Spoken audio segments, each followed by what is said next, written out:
Gente. Oi, gente. Gente, hoje a gente tem muita coisa pra falar. Temos. Então vamos lá.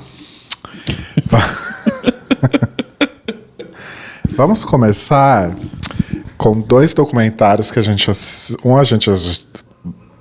Espera que eu vou ter que arrotar. Pronto. Um a gente já viu inteiro e o outro a gente só viu um episódio, porque é o que tem.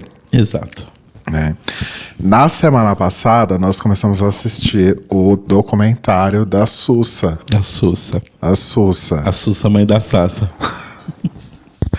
Que é um documentário da Globoplay. Isso. Sobre a vida dela, Maria da Graça. Né? Exatamente. E hoje, quando estamos aqui gravando, já saiu o segundo episódio, mas não vimos ainda. Não vimos ainda. Né? Mas vimos o primeiro na semana passada. O que você achou? Eu gostei, principalmente pelo fato de que eles não estão sugarcoating as coisas, do tipo... Não estão passando um pano. Do tipo, eles vão realmente mostrar coisas. O primeiro episódio já dá uma prévia de que vai ter a Marlene, né, em algum momento, e elas vão falar sobre o fato delas não se falarem há, sei lá, quantos 19 anos. É.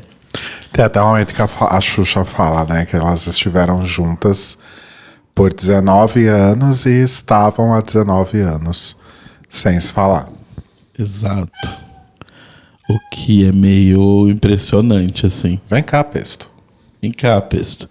É que só explicar para as pessoas dar um pouco de contexto, até o porquê que a gente não viu ainda o segundo episódio do negócio da Xuxa, é que minha mãe, sogra de Rodrigo, está passando uma semana aqui com a gente.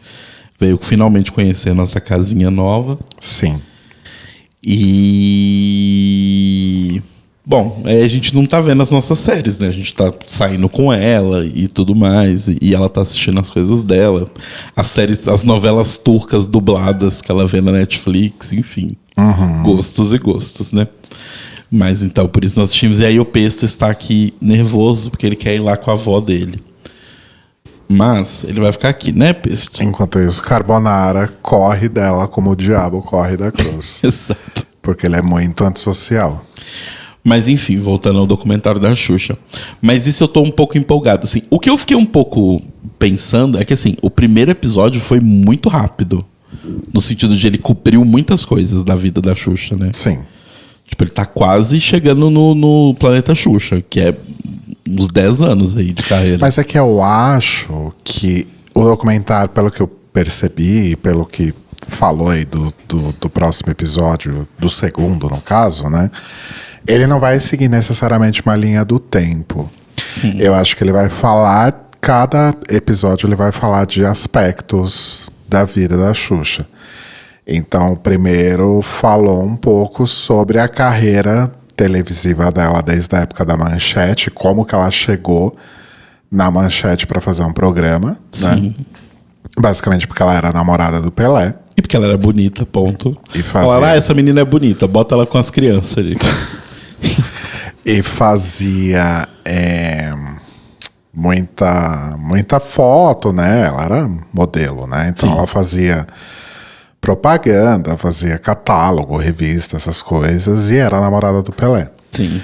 Uma coisa que eu gostei, que mostraram, desculpa te interromper rapidinho, mas é que quando mostraram ela na Manchete e tudo mais, ela realmente falou o que a gente já imaginava quando a gente viu os vídeos da Xuxa Verde, né? Que é tipo, botaram uma menina, tipo, de 18 anos, completamente despreparada, completamente sem nenhum treinamento, no meio de milhões de crianças completamente loucas, crianças dos anos 80, e falou, vai aí, ó, fala uns negócios aí, só vai. E tipo, e deu no que deu, né? Sim. Ela até fala no documentário, ela falou, gente, eu não sabia lidar com aquilo. Falou, tinha umas crianças na frente, ela fala, hoje eu me arrependo da forma como eu falava com as crianças e tal, mas assim, é uma coisa da época, tipo, meio que eu não sabia o que eu tava fazendo. Jogar ela lá, se vira aí com essas crianças, chama uns desenhos aí, a família Trololó. A família Trololó. Os desenhos que eu não gosto são a família Trololó. E aí surgiram pérolas do tipo... Ajuda eu. Vai, Ajuda senta eu, me lá. ajuda. Senta lá, Cláudia. Né? Aham, Cláudia, senta lá. Vai ali pra trás, vai. Olha, Ô, gente, eu não me responsabilizo por vocês. Ô, gente, numa boa, ajuda eu, vai. O que eu achei mais legal é que eles tiveram o cuidado de restaurar as imagens da época da Manchete. Sim. Né? Não, ou seja, não era a Xuxa Verde. Porque aqueles vídeos da Xuxa Verde, alguém conseguiu uns arquivos lá com o RGB todo cagado, né? Por isso que era tudo verde ou roxo. Sim. Né? Mas eles tiveram todo um trabalho de restaurar essas imagens para o padrão de cor adequado. Né? Achei bem interessante isso. E aí tem a ida pra Globo, o estouro que foi, né? Toda a questão das paquitas, como que surgiu as paquitas, o dengue, o praga. Sim. A Xuxa falando que na época elas buscavam meninas que eram como ela, né? Magras, loiras, bonitas para o padrão estético vigente até hoje, que ela entende que isso foi uma coisa extremamente problemática, né? Mas era uma coisa da época. E é um fato. A culpa não é da Xuxa ou da Marlene. Tipo, era como eram as coisas nos anos 80. O mundo era muito louco nos anos 80. Exato, exatamente.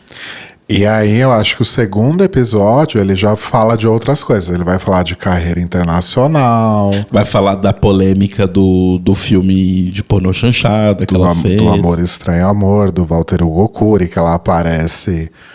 Eu não sei porque eu nunca vi o filme, eu só vi as cenas que, como a própria Xuxa fala, é só o que vai pro YouTube, né? Que é ela supostamente aliciando ali um garoto adolescente, nem adolescente, né? Ele era criança ainda. Ele era... E eu acho que ela vai reencontrar esse cara, né? Que hoje já é um homem muito adulto, mas na época era uma criança. Pesto não vai dar.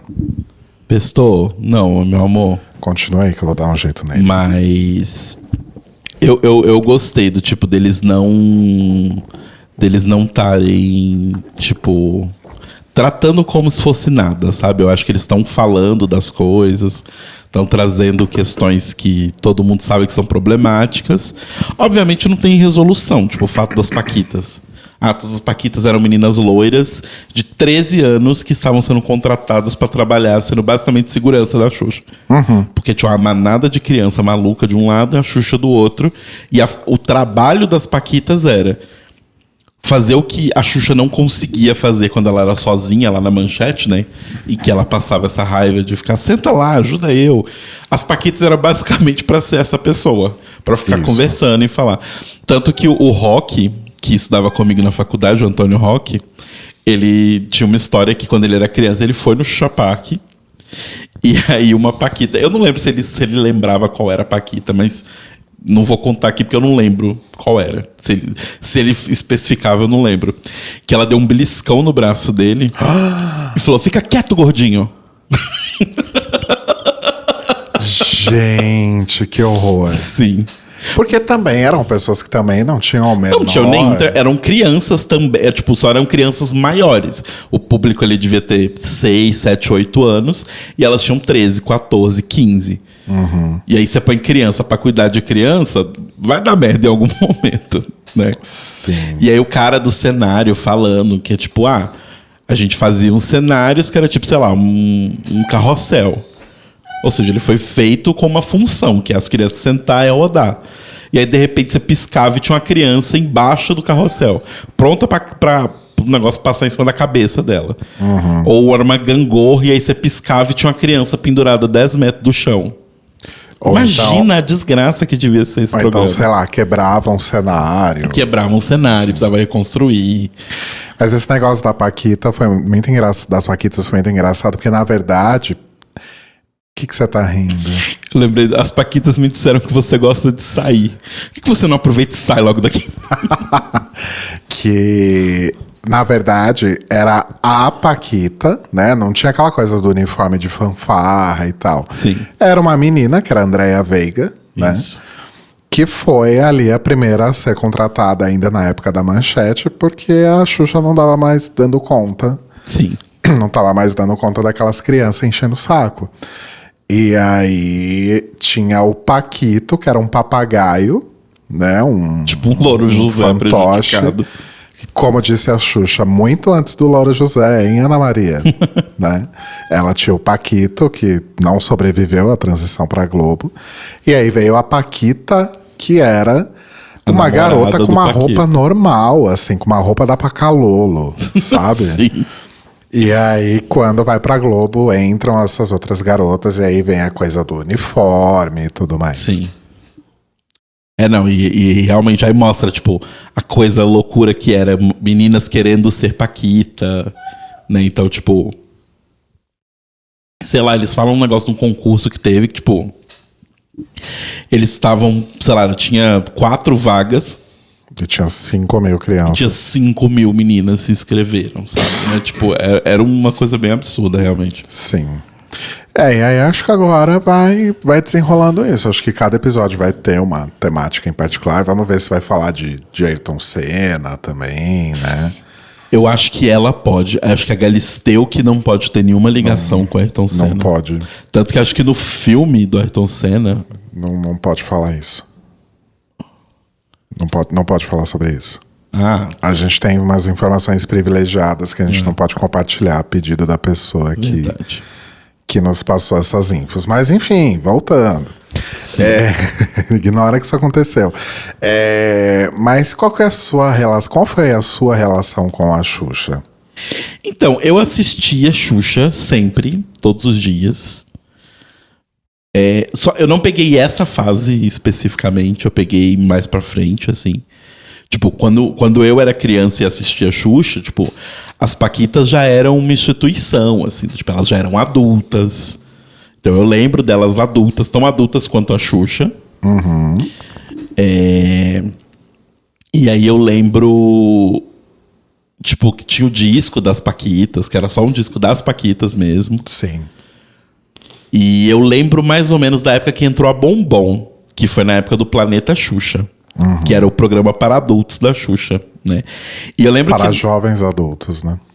E eu lembro que na época não fazia sentido para mim, porque eu ainda não...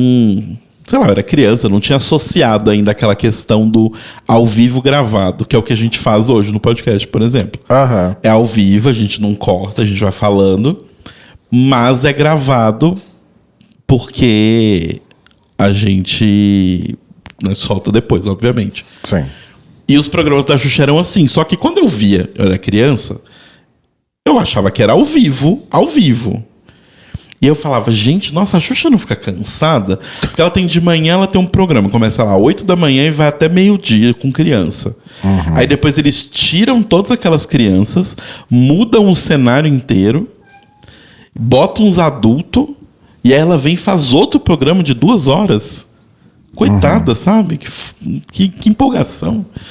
Mas aí eu lembro, tipo, tanto que na época que eu assistia Xuxa, eu acho que tinha desenhos ainda, mas era menos desenhos. Porque eu acho que no começo tinha muito desenho. Sim. Mas na época que eu via tinha muita brincadeira. Os desenhos mesmo começavam mais no final do programa, assim. Mas eu assistia. Eu nunca fui, tipo, mega, super, ultra, mega fã da Xuxa. Assim, tipo, não queria. Não era aquela criança que, tipo, eu quero ir na Xuxa. Eu era assim com a Angélica. Nossa. Porque a Angélica me pegou mais porque a Angélica tinha Caça-Talentos, tinha Bambu Luar, que eram as novelinhas que eu gostava. Entendi. Então eu era mais time... a Angélica era uma outra pegada, né? Era uma pegada mais teen, eu acho. A Angélica, então me chamou mais atenção. E a Eliana, porque a Eliana tinha Pokémon, só por causa disso. Justo. Nunca gostei muito da Eliana, mas ela tinha Pokémon, então. Justo. Nossa, eu tinha o Melocoton da Eliana quando eu era criança, que é da época da SBT ainda, né? Nossa senhora. Eu posso estar sendo aqui sabotado pelo efeito Mandela, mas eu acho que eu assisti o primeiro programa da Xuxa na Globo. Gente. Porque foi em 87, né? Então na época eu tinha 9 anos. Eu não tinha nem nascido ainda. 87? Acho que é, né? Acho que sim. Eu tinha 9 anos. Não, em 87 eu tinha 9 anos? Tinha, né? Sim. Eu tinha 9 anos, isso. E aí, eu lembro mas posso estar enganado. Eu lembro de ter assistido o primeiro programa. Como eu cheguei nele, eu não sei. Porque eu não lembro de assistir Balão Mágico. Apesar de eu gostar do Balão Mágico, falaremos disso já em poucos instantes. Mas eu não lembro de assistir o programa do Balão Mágico. Mas provavelmente eu assistia porque eu engatei na estreia da Xuxa. Sim. Né? Era a época que eu estudava de tarde, então eu conseguia assistir a Xuxa de manhã. E muito provavelmente eu cheguei por conta dos desenhos. Devia ter desenhos... Família Trololó. Devia ter desenhos que eu assistia no Balão Mágico que eu esperava continuar vendo no programa da Xuxa. Eu acho que foi isso. Mas nunca vi a Xuxa na Manchete, por exemplo. Mas, nossa, eu era muito fã. Eu tinha os discos, eu fazia as coreografias. Eu fui num show da Xuxa no estacionamento do Shopping Lar Center, aqui em São Paulo. Que teve até o Papai Noel chegando de helicóptero. Gente. Tava chovendo e o palco ficava no meio do estacionamento e as pessoas em volta, né? Numas arquibancadas improvisadas. E as paquitas derrapando e caindo no chão, porque tava molhado o palco. Meu Deus. Era bem anos 80 mesmo. Então, eu lembrei de uma coisa aqui agora. Que eu falei que eu não era fã da Xuxa, mas existe uma coisa que diz que talvez eu fosse. O tema do meu aniversário de 2 anos de idade foi show da Xuxa. Eu vou confirmar com a minha mãe, eu já volto em 1 minuto. Aguarde. Não, continua. Não, amor, você não pode perguntar depois? Ah, tá, eu posso perguntar depois. Aqui não vai estar no programa, né? Então deixa eu pausar essa pergunta, vai. Confirmado, não é efeito Mandela. De acordo com a minha mãe, tipo, meu aniversário de 2 anos foi da Xuxa, porque eu gostava da Xuxa. Ela falou, ele gosta, então vamos fazer da Xuxa. Olha só. Então eu gostava. Mas assim, a Xuxa não era exclusiva no meu coração. Eu, na verdade, eu era uma criança muito da TV, né? Eu não tinha amigos, eu não saía de casa. Muito parecido com a minha vida hoje, né? E então eu assistia muita TV, eu assistia muito desenho. E o que me chamava a atenção nos programas infantis era justamente os desenhos, mas eu acabava me entretendo ali com as outras coisas que aconteciam também. Sim. Eu lembro que tinha um programa na Cultura, talvez, que eram as crianças que apresentavam, tinha um castelo. Não era Bambalalão é ainda mais velho do que eu.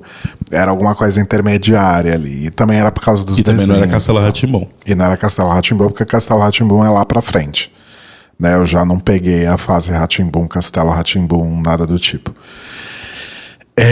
E aí, por conta também de mudanças de horário de estudar, então na 5ª série eu passei a estudar de manhã, né? Aí eu já não assistia a Xuxa, aí quem eu virei fã? Mara Maravilha. Cancelado, Rodrigo cancelado. Eu era muito fã da Mara, gente. Eu tinha os discos da Mara, eu sabia fazer a coreografia de tô carente, mas tô legal. Nossa, eu amava a Mara. Amava os desenhos que passava na Mara. Eu era muito fã dela, mas ela sempre foi uma escrota, né? Não é de hoje. Tanto que a Mara me bloqueou no Twitter, na época que ela usava o Twitter, não sei se ela ainda usa, porque ela falou alguma coisa. E aí eu comentei alguma coisa do tipo, ai, Bia, arrasou, alguma merda que ela falou. Ela respondeu, nossa, você... Como que ela falou, gente? Ai, não sei, ela falou alguma coisa do tipo, ai, você é muito viadinho, mas não com essas palavras. Gente. Né?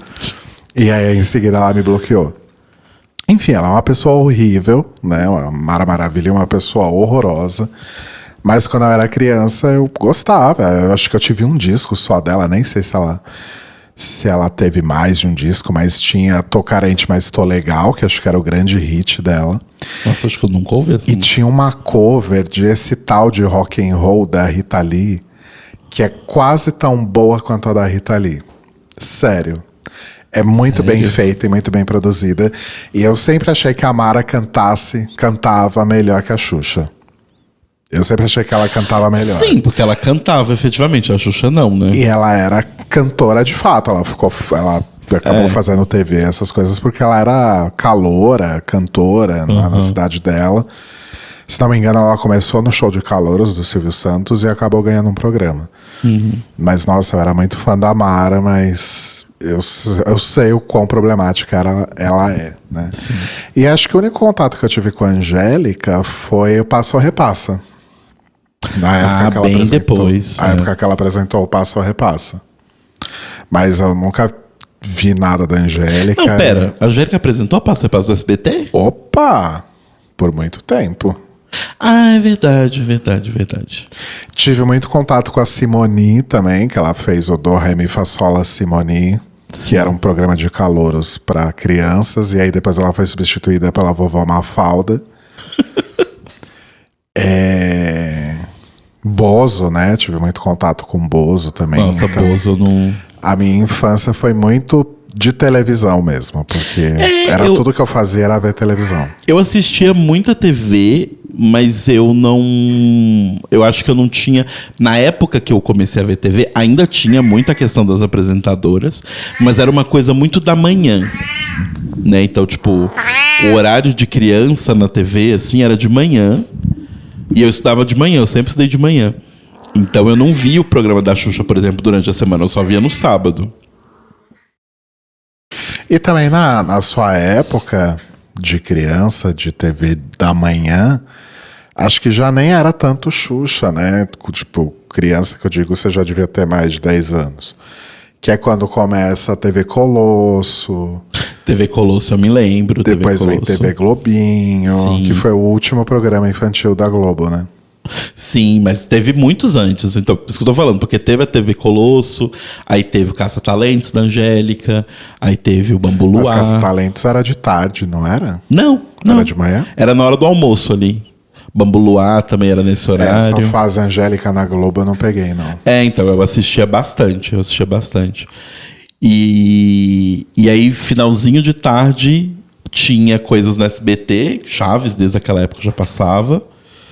E tinha os animes da Manchete, que aí eu assistia bastante. Porque passava, eu lembro mais ou menos a ordem, mas era Patrine, que não é um anime, é um tokusatsu, de uma mulher, tipo, de 40 anos, vestida, tipo, de Sailor Moon, assim. Sei. É bem patético, mas eu amava. Aí passava Patrine, aí acho que logo depois de Patrine tinha algum outro desenho que eu não lembro o que era, não acho que era Sailor Moon. Acho que Sailor Moon é um efeito Mandela da minha cabeça, acho que não era. Mas daí vinha Cavaleiros do Zodíaco, Yu Yu Hakusho, Shurato... Não, Cavaleiros do Zodíaco, Shurato, Yu Yu Hakusho, e depois tinha um outro também que eu não lembro. Mas eram uns animes, assim, bem formativos dessa época. A única coisa que eu peguei de anime foi Cavaleiros do Zodíaco, porque eu já tava no colégio, enfim. Só um parênteses muito interessante aqui, porque a gente já falou tanto de efeito Mandela, talvez possam ter pessoas que não saibam disso. Ah, sim. O que é isso, né? Efeito Mandela é um fenômeno psicológico, né? Psicossocial, porque ele depende muito da... Psicotrópico, né? Que é aquela coisa de falsas memórias, geralmente coletivas. Exato.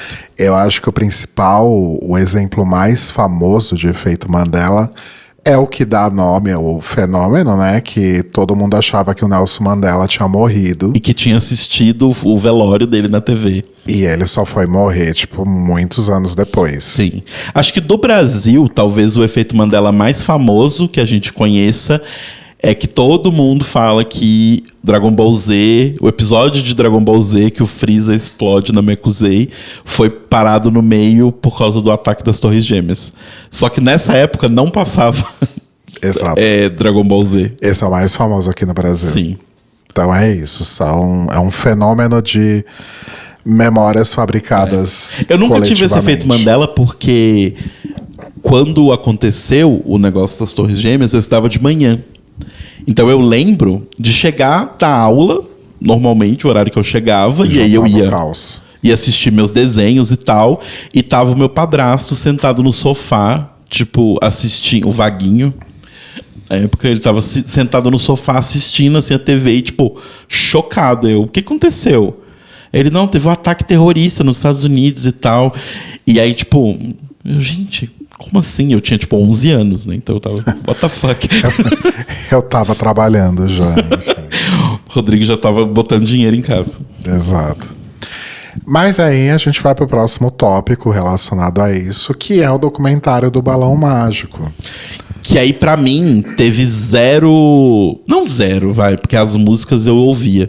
Mas eu não tive nenhuma ligação emocional, porque eu simplesmente não lembro dessa época. Então, eu também não tive muito, porque assim... eu acho que o Balão Mágico, pra mim, como eu comentei, né, quando eu falei da Xuxa, eu não lembro de assistir o programa do Balão Mágico.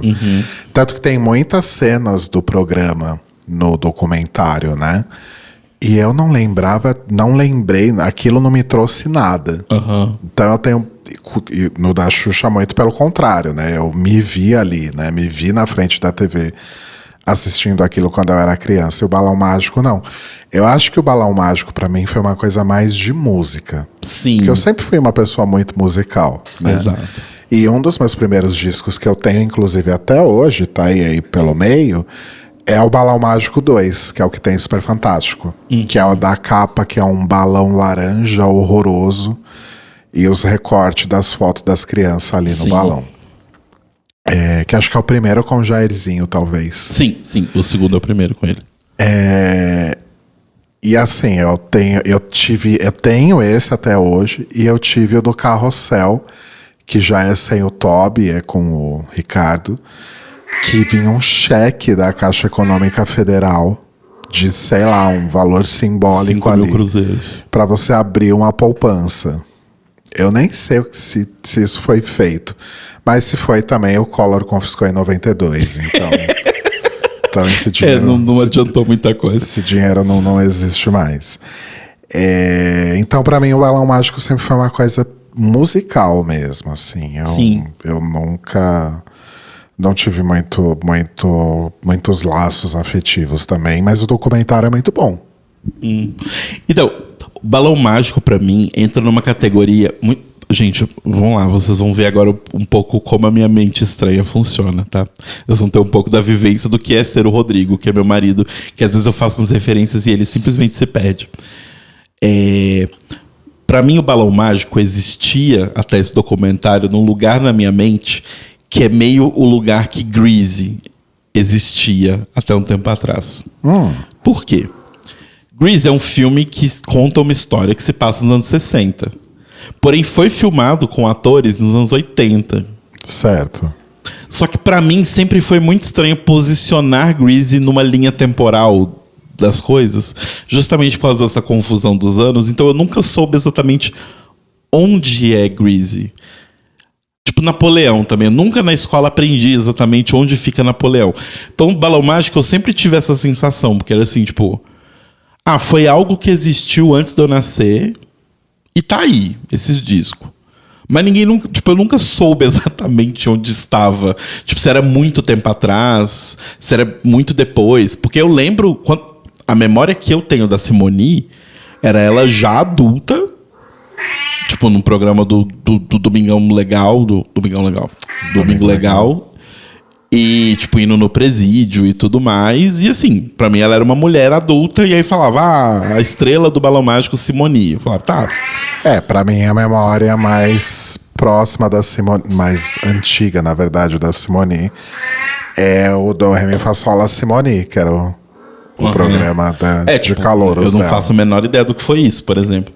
Mas é engraçado, quando a gente tava assistindo o documentário, eu comecei a cantar todas as músicas. Rodrigo, de onde você conhece essas músicas? Não são do seu tempo. E porque eu tinha os mesmos discos, que se eu não me engano eram do meu pai, ou de algum primo mais velho meu, e ficou pra mim esses discos. Eu nem sei onde estão mais. Talvez esteja na casa da minha mãe. Mas eu gostava muito das músicas do Balão Mágico. Eu achava músicas muito boas. E aí agora, reouvindo no documentário, realmente são músicas muito boas. E muito bem feitas para uma banda de criança. Super. A CBS, que a gravadora colocou um time ali, né, pra compor, pra arranjar, pra gravar, que, tipo, era uma galera boa, assim, né?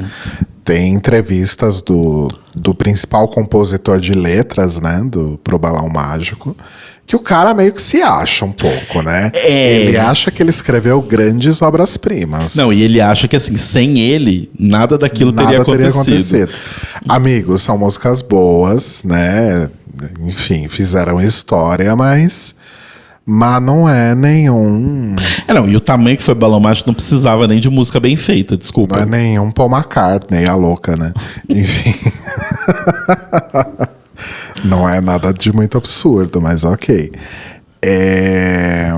Mas eu acho que o documentário é curto, né? São 3 episódios só, tá no Star Plus. E eu achei que ele é muito bem feito, acho que a narrativa é muito boa, a edição, tudo mais. Eu acho legal o foco que eles deram justamente nos hoje adultos, que eram, né, o Balão, na época, os 4 principais, porque teve substitutos depois, até acabar de fato, né? Descobrimos, inclusive, que Ticiane Pinheiro foi do Balão Mágico. Ticiane Pinheiro, antes de casar com Roberto Justus, antes de fazer o quadradinho de 8, era membro do Balão Mágico. Exato. Eu fiquei muito chocado. Muito Antes chocado. de ser mãe de Rafa Justo. Você esqueceu o achievement mais importante. O achievement mais importante da vida da Tici, né? Mas... E aí, eles estão lá, os 4... Tem depoimentos individuais, né, deles.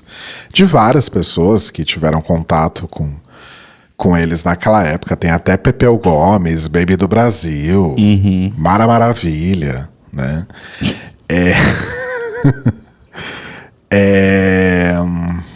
Me perdi aqui.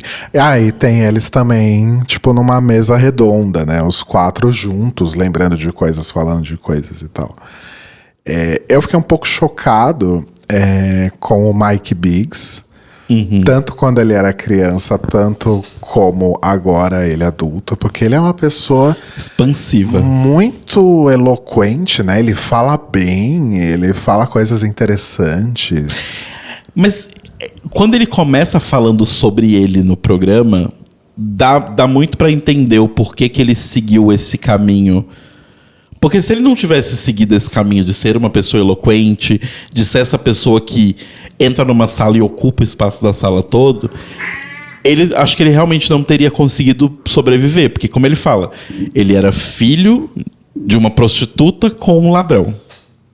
E todo mundo sabia.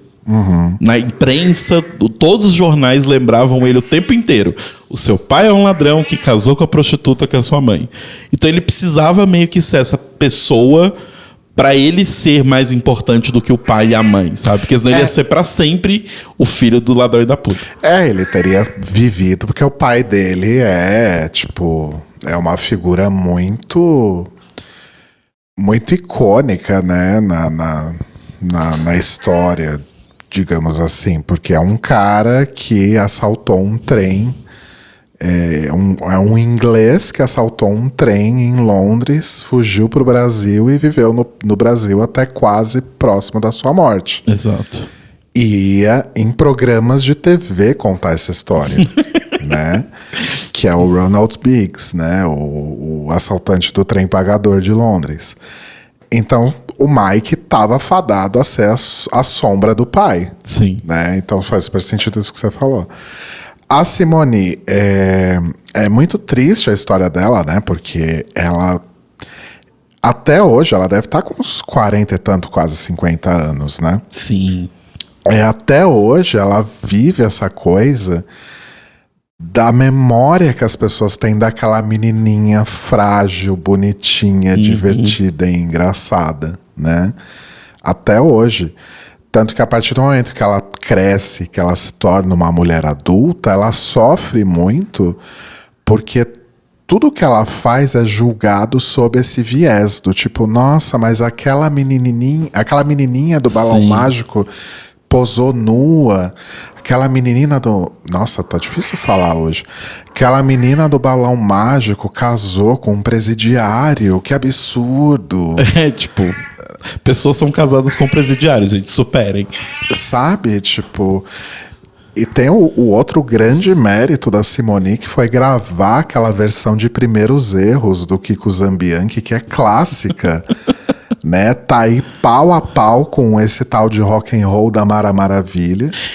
E olha pra mim da Siang, sabe? É a santíssima trindade e da música brasileira. E se você for olhar assim, dessas cantoras / apresentadoras, mulheres do Brasil dos anos 80 e 90, de longe a mais talentosa em termos de canto, sempre foi a Simone. Ela canta muito bem, ela tem um puta alcance. Sim, ela tem uma voz mó bonita e tal. Eu gosto muito de uma música dela que é tipo... O quê? Meu bem, não faz isso comigo. Não sei. Eu vou pesquisar o nome da música aqui. E aí tem o Jairzinho. O Jairzinho acho que foi o que mais deu certo, né? Conseguiu no mundo da música. Eu vou tirar esse fone porque eu tô achando que eu tô com um delay aqui. Tá me atrapalhando um pouco pra falar. Peraí. Tudo bem. Pronto. O Jairzinho se deu super bem. Seguiu no mundo da música. Estudou na Berklee College, sabe? Né? Eu até fui ver mestrado lá, mas falei, não, isso não é pra mim. E tipo... Tem que ser filho do Jair Rodrigues. Um cara que super deu certo. Tem depoimento da Luciana Mello, irmã dele e tal, né? Então, um cara que realmente seguiu uma carreira muito legal. E aí tem o Tobi, que era mais velho, né? Ele foi o primeiro a sair porque ele cresceu, como entrou na adolescência, começou a ficar cheio de espinha, a voz mudando. Ele foi o primeiro a sair do balão e pelo documentário você nota que ele que é uma pessoa que ficou bastante traumatizada por essa experiência, né? Porque afinal eram crianças trabalhando, levando uma vida de adulto, né? Gravando o programa até 5 horas da manhã para ir na escola no dia seguinte. E nossa, o Tobi me passou a sensação assim de ser uma pessoa extremamente introspectiva, mas não só introspectiva, mas uma pessoa muito triste, né? Sim. Muito abalada por tudo que ele viveu. Opa. Então, o que mostra, eu acho que nesse documentário é o quanto, querendo ou não, eu acho que tirando o Jairzinho, é o único que pelo menos não aparenta isso. Mas participar do Balão Mágico e ter sido tão famoso numa idade tão pequena, meio que quebrou todos eles um pouco, né? Deve ter sido uma coisa meio bizarra, né? Então, tipo, você vê que tem uma certa melancolia, sabe? Tipo, do jeito de falar e tal. Sim. Com certeza uma experiência bastante difícil. Mas enfim. Mas vale a pena o documentário, gente. Mesmo que vocês não tenham tido essa experiência, né? Esse contato com o balão mágico, seja ele mais aprofundado ou superficial, como foi no meu caso do Telo, eu acho que é um documentário muito interessante, é um registro de época muito legal, né? E o balão mágico morre, né? Acaba de vez, justamente quando a Xuxa chega na Globo, né? Que aí acaba o programa do balão e surge aí esse fenômeno astronômico que foi a Xuxa. Sim, uma correção rápida. Essa música que estava na minha cabeça não é da Simone, é do Belo com a Perla. Nossa, você não podia ter mirado mais longe, né? Mas é bem nessa época, é um estilo de música domingo legal, assim. Mas, enfim, é engraçado isso, né? Porque quem nasceu depois dos anos 2000, talvez...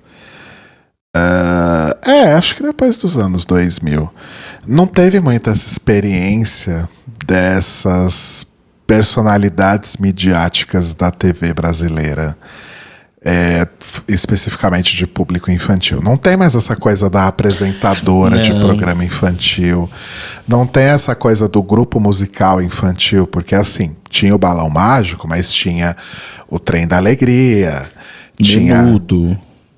Menudo é uma outra pegada, mas eu entendo a correlação que você faz. Tinha as Patotinhas, que era o grupo que tinha a Adriana Galisteu, Eliana, né? Lá no comecinho dos anos 80. Era um grupo musical Polegar já era infanto-juvenil. mais adolescente, né? Polegar, Dominó, já é uma coisa mais adolescente, mas tá ali também, né? Isso não existe mais hoje. Não existe mais. Hoje, primeiro que mal existe TV, né? E as crianças de hoje, elas estão mais acostumadas a ver coisa on demand. Então, é anime, é desenho, até tem uns programinhas infantis. O dia que a gente tava na casa do Fred e da Thaís, o Nicolas estava assistindo alguma coisa que era tipo um mundo de Bigman, né? Só que era num streaming, né? Então acho que é muito diferente, assim, o que a gente consumia quando a gente era criança do que as crianças consomem hoje, né? Mas uma coisa que é fato é que acho que não tem mais essa coisa da apresentadora de programa infantil, daquela coisa de blocos com brincadeiras e aí vem desenho, atração musical, desenho, isso não existe mais. A última que eu me lembro de existir assim foi a Maísa, mas porque ela também era uma criança. Foi a Maísa e depois teve o Yudi e a Priscila Alcântara, mas também eles eram crianças. Isso é Bom Dia e Companhia, né? Isso é Bom Dia e Companhia do SBT. Que também já era um outro formato, né? Então, era um outro formato, mas ainda tinha um pouco brincadeira. É que não tinha mais aquele formato de, tipo, uma plateia com crianças ali e tudo mais, sabe? Mas o que eu me lembro do, tipo, crianças produzindo conteúdo para crianças, meio que foram as últimas, essas três.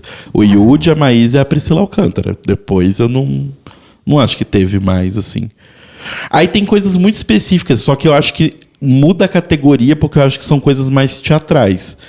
Que é a família Rá-Tim-Bum toda, né? Que teve Rá-Tim-Bum, né? Que era basicamente só adultos, acho que não tinha nenhuma criança em Rá-Tim-Bum. Aí teve o Castelo Rá-Tim-Bum, que aí já tinha crianças e tal. E depois teve Ilha Rá-Tim-Bum, que aí realmente a maioria do elenco era crianças, não eram adultos fazendo crianças. Tinha o Mundo da Lua, né? O Mundo da Lua é bem antes, né? É que o Mundo da Lua já era uma coisa mais séria, né? Não era necessariamente um programa infantil. Que o Mundo da Lua era com o Luciano Amaral, que era o Pedro do Castelo Rá-Tim-Bum. Mas essa fase, por exemplo, eu peguei o Rá-Tim-Bum normal, peguei o Castelo, mas o Ilha, eu já tava começando a me desinteressar. O Ilha era muito engraçado, porque assim, o Matheus, meu irmão mais novo, ele é 6 anos mais novo que eu, ele amava Ilha Rá-Tim-Bum. Ele assistia sempre. E aí era engraçado porque eu tava naquela fase da adolescência onde não é mais cool você gostar dessas coisas. É meio shame, assim, tipo. Então eu fingia que eu não gostava de Ilha Rá-Tim-Bum, mas eu amava. Era igual eu com Cavaleiros do Zodíaco. Eu fingia que eu não gostava. Eu fingia que... Ai, que saco, meu irmão quer assistir esse programa, vamos ver. E eu acompanhando assim loucamente, porque eu adorava. Amo. Mas Bambu Luar eu amava. Eu fiz... E a novelinha da Sandy Júnior? É que a novelinha da Sandy Júnior já era bem mais adolê, assim. Era tipo uma malhação, só que da Sandy Júnior. Passava no sábado, era todo um esquema diferente. Mas Bambu Luar, porque tinha os super-heróis, né? E cada um tinha uma cor do arco-íris. Na época eu era tão criança gordinha, sem amigos. Mentira, eu tinha uns amigos na época. Mas tão no meu mundinho, assim, que eu fiz uma fanfic que, tipo, tinha os meus amigos e a gente era meio Power Rangers, assim, meio Cavaleiros de Bambu Luar. E aí cada um tinha uma cor e tal. E eu era o branco, que era uma mistura de Power Rangers, Combo Rangers e Bambu Luar. Nossa Senhora. Eu era o branco, o Pedro Espanha, era o laranja. O Lucas, primo dele, era o verde. E assim ia. Várias... Divertidíssimo, muito bom. E várias fanfics feitas na minha cabeça, que a gente era Power Rangers e tudo mais. Coisa de criança, Mas né? se é criança, é isso aí, gente. Eu acho que eu tinha, tipo, 11, 12 anos. Entendi. Olha, a gente já tá chegando na marca aqui dos 45. Tem outros 2 temas que eu pensei em falar, mas não cabe aqui. Vai tomar muito tempo. E são assuntos que vão ficar velhos rápido, mas talvez só comenta rapidinho. a gente deixe para uma outra ocasião. Não dá pra comentar rapidinho? Não. Eu queria falar sobre o disco e o show da Letrux. E eu queria falar sobre o line-up do Primavera Sound que saiu hoje, finalmente. Para surpresa de 0 pessoas, é nada que não era já esperado. Então, ó, a gente pode falar da Letrux semana que vem, porque eu não acho que vai perder o conteúdo. O disco acabou de sair. Mas fala rapidinho do line-up do Primavera. Não, na verdade, assim, demorou demorou semanas para sair esse line-up, quando já tinha saído todo o line-up da América Latina. Só anunciaram o Cure, e aí já entraram na pré-venda, sem divulgar line-up nem nada. Mas assim, por conta dos line-ups das outras cidades, tava muito claro qual que seria o line-up aqui também, né? Então, assim, tem algumas diferenças em relação ao de Bogotá, em relação ao de Buenos Aires, em relação ao de Assunção, mas assim, a maioria das atrações são basicamente as mesmas, assim, tem só obviamente as que são mais locais também, né, enfim, mas de forma geral é tudo igual, que é basicamente Cure, Blur. Aliás, o Blur vem pro Brasil? Acho que não, né? O Blur não vem, parece que rolou uma treta, mas aí no lugar vem o The Killers. Oi? Então, assim, mas deixa eu abrir aqui. Cure, Pet Shop Boys e Beck estão em basicamente todos os lineups. Aí tem alguns outros aqui que também são muito em comum com outros lineups aqui da América Latina. Bad Religion, Blessed Madonna, Carly Rae Jepsen, Hives, Raising Murphy, Marina Sena, que acho que vai estar na América Latina toda, Soccer Mommy. Aqui não vai ter Grimes? Então, aqui vai ter Grimes, mas é DJ set, não é show. Twilight Sad também tá em quase todos. Que mais? Acho que é isso. Slowdive, eu falei? Slowdive também tá acho que em vários lineups também. Então, assim, nada muito surpresa. Eu acho que talvez o que deve ter atrasado a divulgação desse lineup, não sei, tô falando aqui da minha cabeça, esse rolo que deu com o Blur, porque parece que o Blur teve problemas com fechar o cachê aqui em São Paulo, mas em outros países da América Latina eles estarão, e aí enfiaram esse The Killers aqui que tiraram não sei da onde. Marisa Monte tá como segundo headliner, digamos assim, ao lado da Grimes. E uma coisa que foi uma surpresa bem grande pra mim, na verdade, Cansei de Ser Sexy. Sim. Fazendo um show aí de 20 anos. Que eu não sei o que esperar. Eu achava que todas as pessoas que integravam Cansei de Ser Sexy se odiavam, então... Não, na verdade, as 4 que sobraram têm uma relação diplomática ok, até onde eu saiba. Não sei se elas se amam, mas se dão bem. Mas vai ser só as 4? Eu acho que sim. Porque a Love Fox é a única que mora no Brasil, né? A Carol, a Ana e a Luísa moram em Los Angeles, se eu não me engano. Entendi. E bom, aquele que não devemos nomear não deve participar. Ah, muito provavelmente não. Entendi. Eu até hoje ia atrás se ele tinha se manifestado de alguma forma. Já deve ter se manifestado de alguma forma, mas tinha muita coisa mais importante para fazer. Né? Mas era isso. Eu acho realmente que a demora na divulgação tem a ver com essa coisa do Blur. Devem ter tentado o Blur aí até o último momento, e aí tiveram que correr atrás de um The Killers, que era o que teve, né, pra colocar no lugar. Aham. E é isso.